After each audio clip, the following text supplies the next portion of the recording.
Welcome dear students. आज हम acid catalysed reactions देखेंगे एल्डिहाइड्स एंड कीटोन्स के। और बेस कैटालाइज्ड रिएक्शन में एक स्ट्रॉन्ग न्यूक्लियोफाइल जनरेट होता है जो कि एसिड की डाइसोसिएशन के नतीजे में प्रोटॉन जब एसिड रिलीज़ कर देता है तो जो बाकी हमारे पास चीज़ बचती है वो कॉन्जुगेट बेस होती है। And this conjugate base is rich in electrons, so it is a strong nucleophile, it is a strong base. तो यहाँ पे हमें किसी भी ऐसे कैटलिस्ट की ज़रूरत नहीं है जो इस कार्बन की इलेक्ट्रोफिलिटी को, कार्बोनाइल कार्बन की इलेक्ट्रोफिलिटी को इंक्रीज़ करे, क्योंकि ये एक स्ट्रॉन्ग न्यूक्लियोफाइल है। ये वीक इलेक्ट्रोफिलिक सेंटर पे भी अपने आप को बाइंड कर लेगा, लेकिन अगर इसको डाइसोसिएट ना करवाया जाए, यानी कि ये अब डायरेक्टली हम मिथाइल अल्कोहल लें, यानी कि अगर हम अल्कोहल्स का इस्तेमाल करें और इसकी डाइसोसिएशन जो है यानी मिथॉक्साइडाइन में और प्रोटॉन में ना करें और डायरेक्ट मिथाइल अल्कोहल को यूज़ करें या किसी भी अल्कोहल को यूज़ करें आप इस कार्बोनाइल सेंटर पे अटैक करने के लिए, तो सिस्टम को मौका दें कि वो ख़ुद ये वाला आयन जनरेट करे। तो फिर आपको इस इलेक्ट्रोफिलिक सेंटर को फर्दर स्ट्रेंथन करना पड़ेगा ताकि ये अल्कोहल जो है ये इस काबिल हो जाए, क्योंकि अब ये यहाँ पे एक वीक न्यूक्लियोफिलिक ये एक सिस्टम है और यहाँ पे इसकी डाइसोसिएशन नहीं है। तो फिर इस कार्बोनाइल कार्बन की तरफ अगर इस सिस्टम को लेके आना है हमने और यहाँ पे OCH3 को बाइंड करवाना है, तो फिर आपको इस कार्बोनाइल सेंटर को मज़ीद स्ट्रॉन्ग करना पड़ेगा और वो स्ट्रॉन्ग करने के लिए आपको एसिड ऐड करवाना पड़ेगा, यानी एसिड से प्रोटॉन, और वो प्रोटॉन आएगा ऑक्सीजन के पास।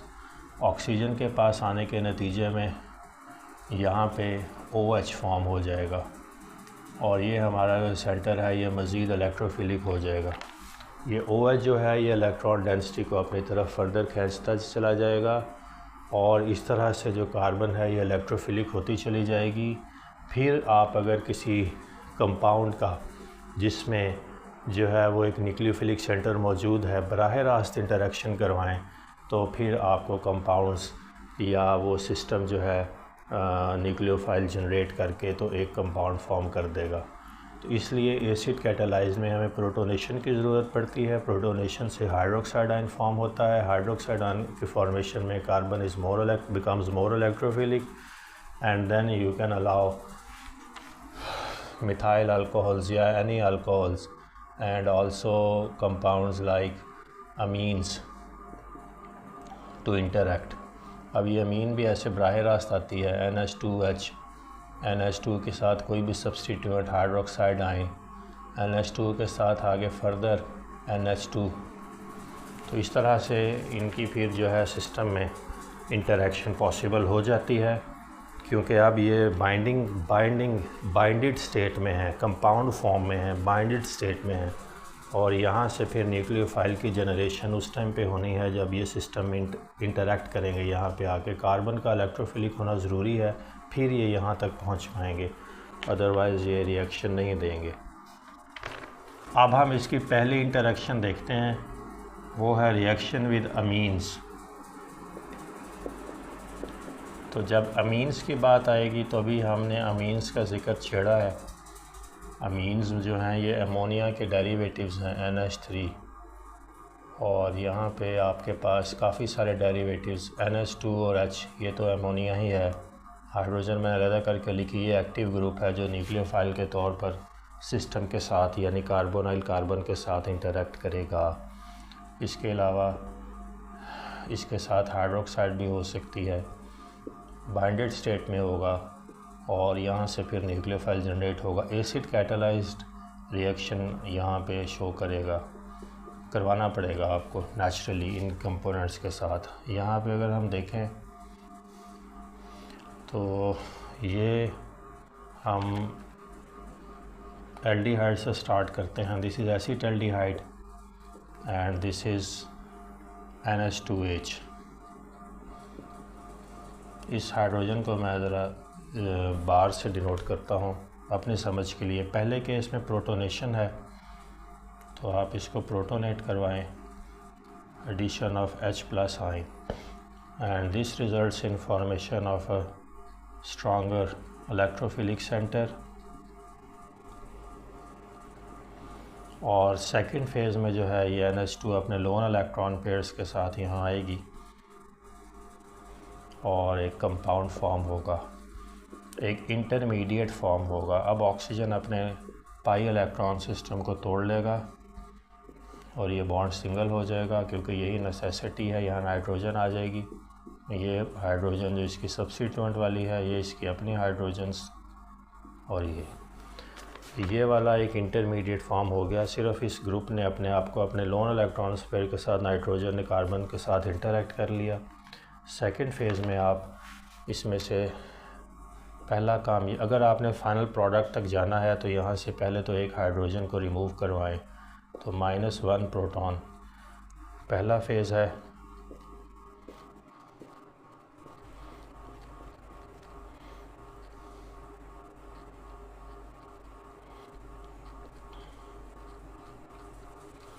और सेकंड फेज़ में जो है वो हम यहाँ पे इस हाइड्रोजन को भी रिमूव करवा देंगे और यहाँ से हाइड्रोक्साइड आयन को रिमूव करा देंगे एज वाटर।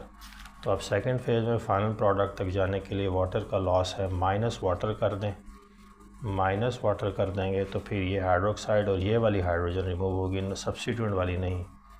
तो फिर आपके पास एक फाइनल प्रोडक्ट आ जाएगी अनसैचुरेशन के साथ। ये वाली हाइड्रोजन अपने जो इलेक्ट्रॉन को छोड़ के गई तो वो यहाँ आ गए और उसके नतीजे में यहाँ एक पाई बॉन्ड फॉर्म हो जाएगा। इमीन है ये कंपाउंड, तो इमीन्स are formed with ammonia.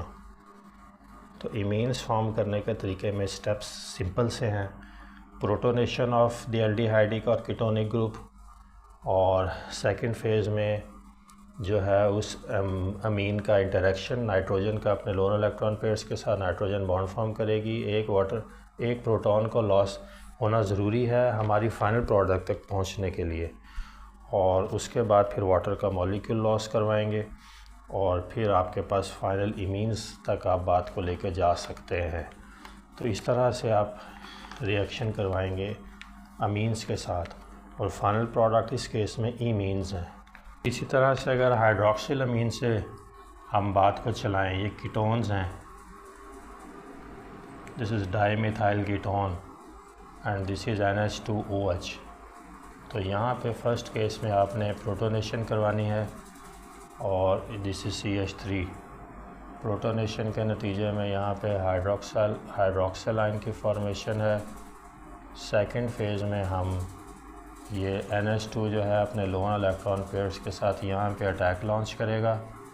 CH3 ये ऑक्सीजन अपने पाई इलेक्ट्रॉन्स के साथ वापस, और यहाँ पे आपको NH, ये भी H और ये OH। अब यहाँ पे आपने पहले ये प्रोटॉन लॉस करवाना है, -1 प्रोटॉन, और उसके बाद फाइनल प्रोडक्ट की तरफ जाएंगे।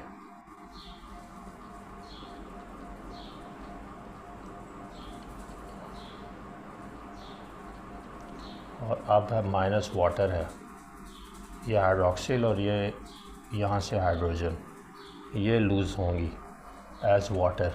तो बाकी आप देखेंगे कि आपके पास जो कंपाउंड आएगा वो हमारी फाइनल प्रोडक्ट है N और OH।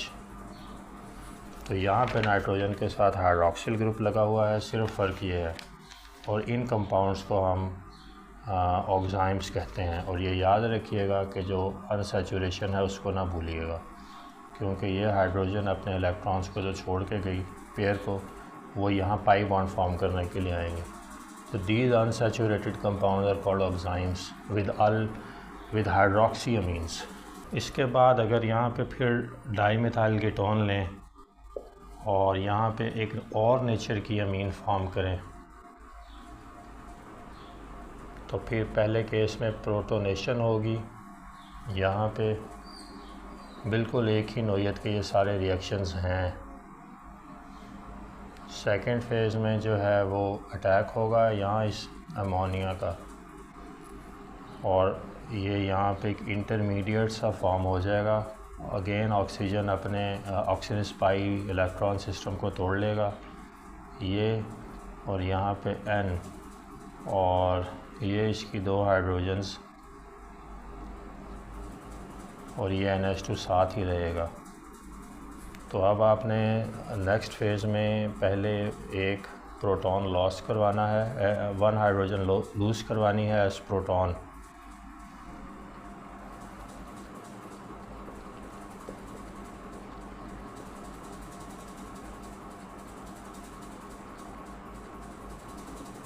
सेकंड फेज़ में फिर आप वाटर का मॉलिक्यूल भी लॉस करवा सकते हैं, ये हाइड्रोक्सिल और ये हाइड्रोजन।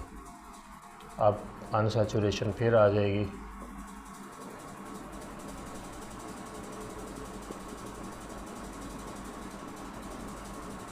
इन कंपाउंड्स को आप हाइड्राजोन्स कहेंगे। तो इस तरह से काफ़ी नौइयत के कंपाउंड्स आप हासिल कर सकते हैं मुख्तलिफ अमोनिया अमीन डेरिवेटिव से, या अमोनिया के डेरिवेटिव से बाद हाइड्राजोन्स की तरफ भी जा सकती है। वहाँ सब्स्टिट्यूएंट एक्टिव अमोनिया के साथ जो कि बेस या न्यूक्लियोफाइल के तौर पर एक्ट करेगी, उसके साथ एक और अमीन ग्रुप होगा जो साथ चलता रहेगा आखिर। अब हम इनका रिएक्शन विद अल्कोहल्स देखते हैं। एल्डिहाइड्स इजीली अल्कोहल्स के साथ इंटरेक्ट कर जाएंगी जबकि कीटोन्स नहीं करेंगी इजीली। तो first phase is formation of hydroxyline to make a strong electrophile. Second phase में आप फिर ये मिथाइल अल्कोहल इंटरेक्ट करेगी, इस कार्बोनिल सेंटर पे अटैक करेगी, ऑक्सीजन अब इस पाई इलेक्ट्रॉन सिस्टम को तोड़ लेगा, इलेक्ट्रॉन्स अपनी तरफ ले जाएगा, रिच इन नेगेटिव चार्ज हो जाएगा। यहाँ मैंने मिथाइल ग्रुप लगा दिया है, यहाँ हाइड्रोजन लगानी है because we are dealing with aldehydes. ये हाइड्रोजन है और ये OCH3 जो है ये न्यूक्लियोफाइल जनरेट हुआ। अब ये सिस्टम ने किया during the course of the reaction because, और इसीलिए ये स्ट्रॉन्ग इलेक्ट्रोफाइल सेंटर चाहिए हमें, ताकि ये वाले हमारे न्यूक्लियोफाइल्स भी पूरे कंपाउंड से जनरेट हो सकें। सेकेंड फेज़ में आप मज़ीद, ये हेमी एसिटाल्स हैं, इनको हेमी एसिटाल्स कहेंगे। अगर एसिटाल्स तक जाना है तो ये हाइड्रोक्सिल ग्रुप को भी आप सब्सटीट्यूट करा दें, एक और मिथाइल अल्कोहल ले आएँ इसकी प्रॉक्सिमिटी में, ये वो CH3H and OCH3. These are acetals. Acetals are found when aldehydes are allowed to interact with alcohols. और अगर कीटोन्स की बात करें तो कीटोन्स जो हैं वो इतनी इजीली तो रिएक्ट नहीं करेंगे, लेकिन अगर रिएक्ट करें तो फिर डाईओल से करेंगे।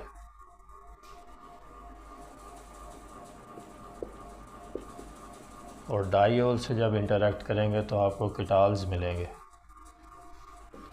और अगर देखना है कि कीटाल किस तरह का है तो फिर ये है कीटाल, CH3C CH3 2 oxygens and CH2, यानी यहाँ से CH2O ग्रुप जनरेट होगा as nucleophile. Definitely hydrogen as proton lose हो गई और ये आपका कीटाल है। ये इजी नहीं है लेकिन पॉसिबल है। अब हम इनके कुछ ऑक्सीडेशन के रिएक्शंस देखते हैं। अगर सिंपली आपने किसी एल्डिहाइड को देखना है, दिस इज़ CH3COOH, और इसको ऑक्सीडाइज करवाएं किसी माइल्ड से ऑक्सीडाइजिंग एजेंट की प्रेजेंस में, तो आपको कार्बोक्सिलिक एसिड्स मिल जाएंगे उतने ही कार्बन नंबर के जितने कार्बन नंबर की वो एल्डिहाइड है। कीटोन्स के साथ अगर आपने इंटरेक्शन, कीटोन्स की ऑक्सीडेशन अगर करानी है तो थोड़ा स्ट्रॉन्ग ऑक्सीडाइजिंग एजेंट चाहिए आपको और थोड़ी स्ट्रॉन्ग कंडीशंस चाहिए, फिर ये ऑक्सीडाइज होगा। उसकी वजह यह है कि यहाँ पे स्पेस अवेलेबल है ऑक्सीजन की एडिशन की, और ये सपोर्टिव भी है हाइड्रोजन, और ऑक्सीजन की नेचुरल अफिनिटी है। लेकिन यहाँ इस केस में अगर आप स्ट्रक्चर को देखें तो बड़ा रिजिड सा स्ट्रक्चर है और यहाँ पे ऑक्सीजन की एडिशन पॉसिबल नहीं है, स्पेस नहीं है, जगह नहीं है, फिर आपको क्लीवेजेस करनी पड़ेंगी। तो बॉन्ड क्लीवेजेस के नतीजे में फिर आपको ऑक्सीडेशन की प्रोडक्ट्स मिलेंगी। वो 1 कार्बन, एटलीस्ट 1 कार्बन लेस होगा than the parent compound, parent ketone होंगी, वो भी कार्बोक्सिलिक एसिड्स, क्योंकि क्लीवेजेस होंगी, बॉन्ड ब्रेकेजेस। तो ये फिर आपको यहाँ पे भी एसिड्स मिल जाएंगे, लेकिन इतनी आसानी से नहीं मिलेंगे। ये तो इनकी सिंपल ऑक्सीडेशन है। इस तरह से अगर आप मिथाइल कीटोन्स को ऑक्सीडाइज करवाना चाहें तो ये मिथाइल ग्रुप में हाइड्रोजन्स अवेलेबल हैं, यहाँ ऑक्सीडेशन हो जाएगी और आपको जो प्रोडक्ट मिलेंगी वो एल्डिहाइड्स मिलेंगी। मिथाइल कीटोन के साथ आपको ये वाला एल्डिहाइड मिलेगा जिसको बेंज़ल्डिहाइड कहते हैं। So methyl ketones can also be oxidised.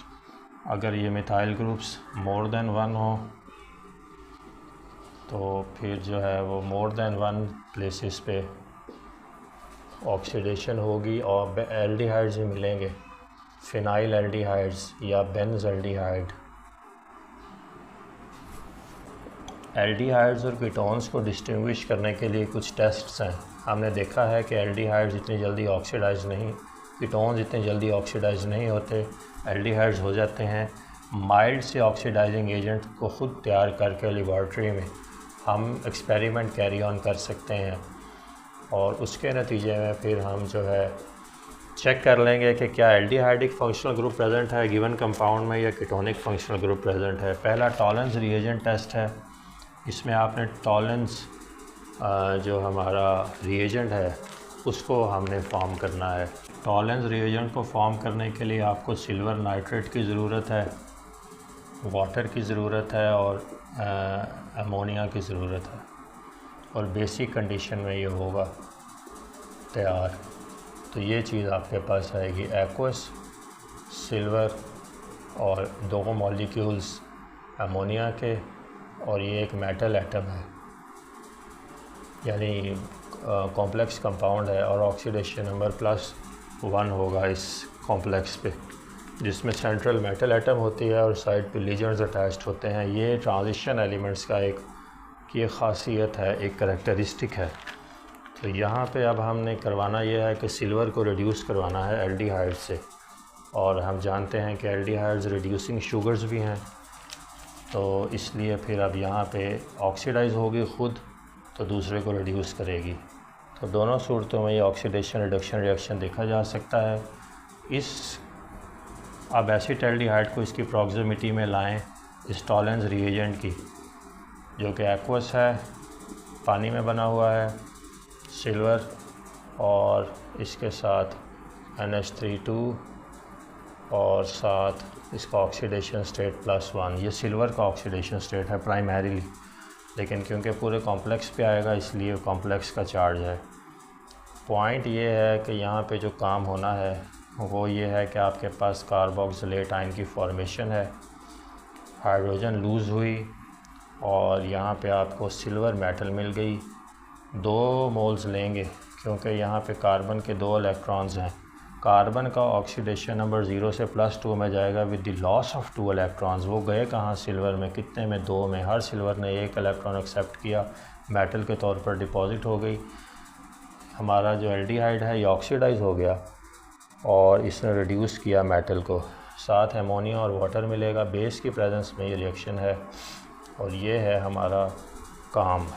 तो यहाँ पे कार्बन की ऑक्सीडेशन स्टेट चेक कर लें। 0 से 2 में, +2 में, सिल्वर +1 से 0 में, और इस तरह से ये रिड्यूसिंग शुगर के तौर पर अगर इसको देखें तो ये ऑक्सीडाइज हुआ और इसने मेटल को रिड्यूस कर दिया, मेटल एटम को।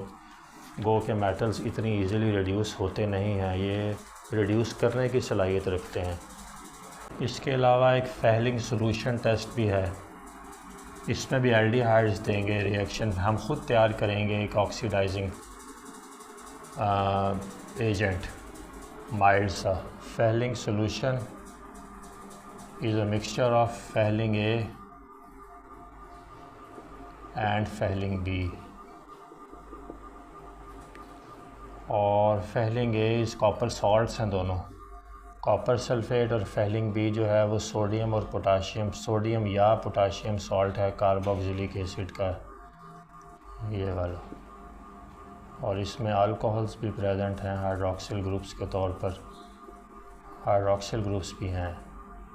तो this is a salt derived from carboxylic acid, this is called tartrate। तो ये सोडियम पोटाशियम टार्टरेट है। यहाँ पे सोडियम या पोटाशियम आइंस लग जाएंगे, सोडियम या पोटाशियम आइंस। तो फिर ये हम कॉपर सल्फेट और इसके मिक्सचर को हम यहाँ पे यूज़ करेंगे टेस्ट को कंडक्ट करने के लिए। तो इसमें पॉइंट ये है कि कॉपर आयन जो है इसको रिड्यूस करेगा। अब यहाँ कॉपर का ऑक्सीडेशन नंबर +2 है, तो अगर आप किसी एल्डिहाइड को इसकी प्रॉक्सिमिटी में लेके आएंगे तो ये रिएक्शन टेक प्लेस करेगा। और ये जो कॉपर आयंस हैं दो, क्योंकि 2 इलेक्ट्रॉन्स आपने गेन करवाने हैं तो 2 लिखे मैंने, तो ये यहाँ पे Cu2O बन जाएगा और यहाँ इसका ऑक्सीडेशन स्टेट +1 में चला जाएगा हर कॉपर का। ये आपको ब्राउनिश प्रेसिपिटेट्स की सूरत में मिल जाएंगे, ब्राउनिश रेड प्रेसिपिटेट्स, और विजिबल हैं, जैसे सिल्वर मेटल डिपॉजिट होती नज़र आएगी। बाकी जो रिड्यूस हुआ, जो ऑक्सीडाइज़ हुआ, उसकी हाइड्रोजन कम हो जाएगी, वो एक आयन के तौर पर अब शो करें। इसके साथ अगर बेस में करवा रहे हैं तो सोडियम या पोटाशियम आयन लग जाएगा, यहाँ पे सॉल्ट बन जाएगा। और साथ आपको कुछ और बाई प्रोडक्ट्स मिल सकते हैं। यहाँ से क्या आ सकता है, वाटर आ सकता है। तो इस तरह से पॉइंट ये है कि ये कॉपर आयंस को इसने रिड्यूस करना है, और ये सिर्फ एल्डिहाइड्स करेंगे, कीटोन्स नहीं कर पाएंगे। कॉपर जो है ये ऑक्सीडेशन स्टेट भी इसकी चेक कर लें, और एल्डिहाइड्स की में कार्बन की चेक कर लें, तो आपको पता लग जाएगा कि ये ऑक्सीडेशन रिडक्शन रिएक्शन है कॉपर सल्फेट और सोडियम पोटाशियम टार्टरेट के मिक्सचर की प्रेजेंस में। ये देखें यहाँ पे अगर हमने सिंपली कार्बोनिल ग्रुप की डिटेक्शन करनी हो तो ये हमारे पास एक कंपाउंड है जिसका नाम है 2,4-डाई नाइट्रोफिनाइल हाइड्रोजीन। तो हाइड्रोजोन्स फॉर्म होने हैं, हाइड्रोजीन है, ये फिनाइल है, इसके साथ नाइट्रो ग्रुप्स हैं, और ये अमीन एक्टिव इंग्रेडिएंट है जिसने यहाँ अटैक लॉन्च करना है। एसिड कैटेलाइज्ड रिएक्शन है। पहले केस में आप इसकी प्रोटोनेशन करवाएंगे, और सेकंड फेज़ में फिर ये नाइट्रोजन जो है ये अपने लोन इलेक्ट्रॉन पेयर्स के साथ यहाँ आके अटैक लॉन्च करेगी, तो आपको एक प्रोडक्ट मिलेगी CH3 इंटरमीडिएट मिलेगा। ऑक्सीजन अपने पाई इलेक्ट्रॉन सिस्टम के साथ वापस हो जाएगा, यहाँ नाइट्रोजन बॉन्ड फॉर्म कर लेगी, ये इसकी 2 हाइड्रोजन्स है, और ये वाला ग्रुप साथ ऐसे ही लगा रह जाएगा, और ये हाइड्रोजोन्स तक बात चली जाएगी। ये एल्डिहाइड्स और कीटोन्स दोनों ये टेस्ट देते हैं। तो यहाँ पे आपके पास जो फाइनल प्रोडक्ट आएगी, ये हाइड्रोजन लूज़ होगी एज प्रोटॉन, फिर ये हाइड्रोजन और हाइड्रोक्सिल वाटर के तौर पर, तो minus water and minus H+ आइन। तो आपके पास फाइनल प्रोडक्ट आएगी, येलो या रेड प्रेसिपिटेट्स होंगे, इसके जो विजिबल होंगे, तो आपको पता लग जाएगा कि यहाँ पे कार्बोनाइल ग्रुप हमारे पास प्रेजेंट है। ये अनसैचुरेशन, और ये ग्रुप साथ लगा रह जाएगा।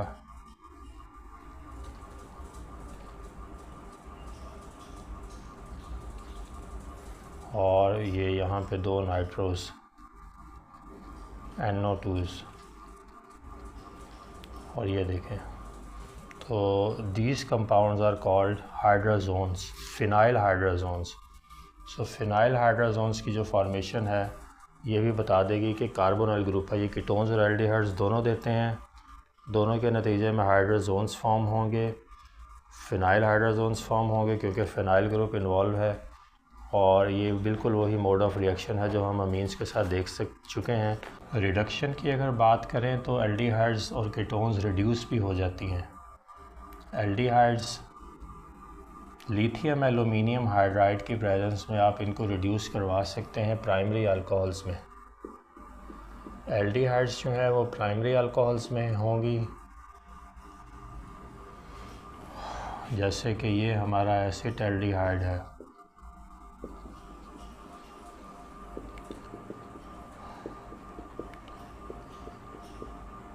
ये आपको यहाँ पे मिथाइल अल्कोहल मिलेगी। और अगर आपने करवाना है उससे कीटोन से तो सेकेंडरी अल्कोहल्स मिलेंगी।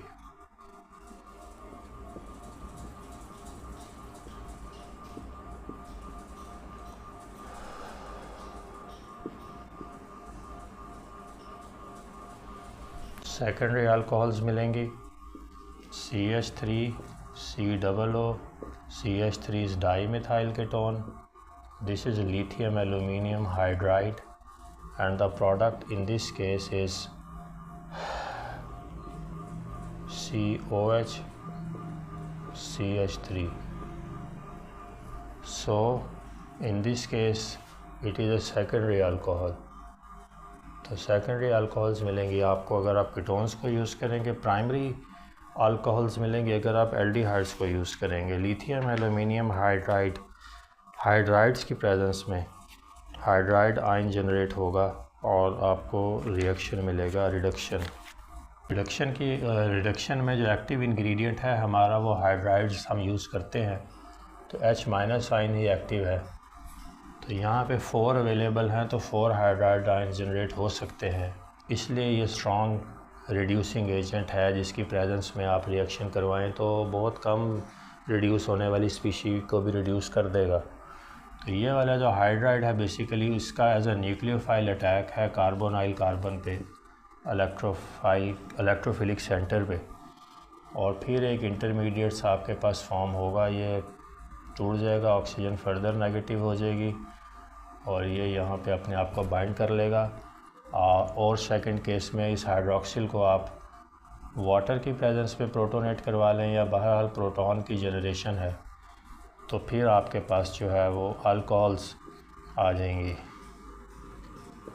तो इस तरह से आपके पास जो है वो अल्कोहल्स जनरेट होती हैं। ये 2 अल्काइल ग्रुप्स भी हो सकते हैं फॉर कीटोन्स और एक अल्काइल और एक हाइड्रोजन भी हो सकती है डिपेंडिंग ऑन द सिचुएशन। अगर आपने कैटालिटिक रिडक्शन करवानी है तो वो भी मुमकिन है, वही प्रोडक्ट्स मिलेंगी। कैटालिटिक रिडक्शन का मतलब ये है कि मॉलिक्यूलर हाइड्रोजन लेंगे और किसी कैटलिस्ट की प्रेजेंस में इसको तोड़ेंगे H+ में और H- में, तो ये आप मेटल की प्रेजेंस में काम करवा सकते हैं। तो वो फिर जो है आपको इसी तरह से यहाँ पे मिथाइल अल्कोहल मिलेगी एल्डिहाइड्स के केस में, और सेकेंडरी अल्कोहल्स मिलेंगी कीटोन्स के केस में।